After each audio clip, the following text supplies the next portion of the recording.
Good afternoon, guys. Hindi ng init, oh. Talaga, pag nasa ano ka, no, sa Pinas ka, sobrang init. Pero okay lang. Enjoy naman. Kasi kasama mo, pamilya mo, yun lang yun. Pero maganda tingnan yung paligid. Kasi green na green ang makikita mo, di ba? Kahit gaano pa katindi ng init, ganito yung makikita mo, di ba?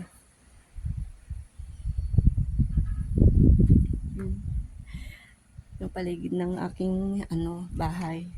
Hindi ko lang hindi ko muna pinapakita yung aking bahay kasi nga hindi pa hindi napinturahan ulit, papapinturahan ko ulit kasi nga yung sa bagyo ba, yung pagbagyo niya, ano na, ano, nangitim yung yung tawag diyan, nangitim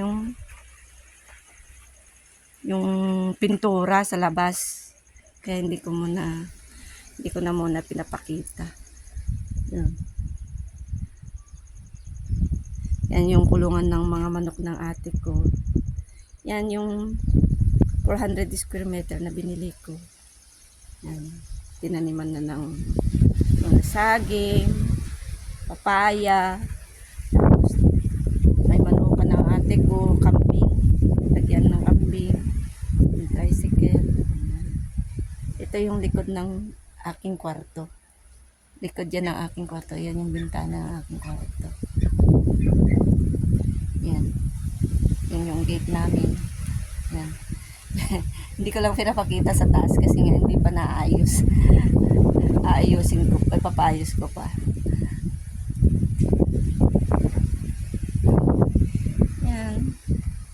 Ni-enjoy ko muna yung mga ilang araw na pahinga tapos saka ko aayusin yung business na naiisip namin. Yan, enjoy muna. Pahinga muna. Yan, may kamote kami. Yan. Papaya, saging.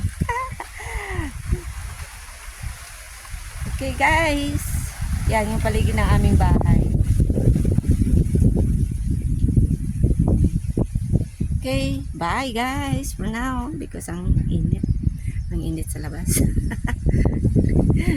Oh, tingnan mo naman, naglagay pa ate ko ng Bermuda grass sa